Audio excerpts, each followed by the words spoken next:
In an effort to address the ongoing nursing workforce shortage, UW Health is offering another route to becoming a registered nurse. The health system announcing a 4-year apprenticeship program designed to encourage a diverse group of healthcare personnel to pursue an associate's degree in nursing.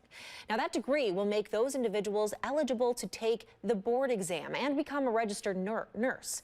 UW Health CEO Alan Kaplan says approximately 100,000 nurses left the workforce during the pandemic. And he says addressing the shortage here in a place like Madison, where unemployment is low, is a real challenge.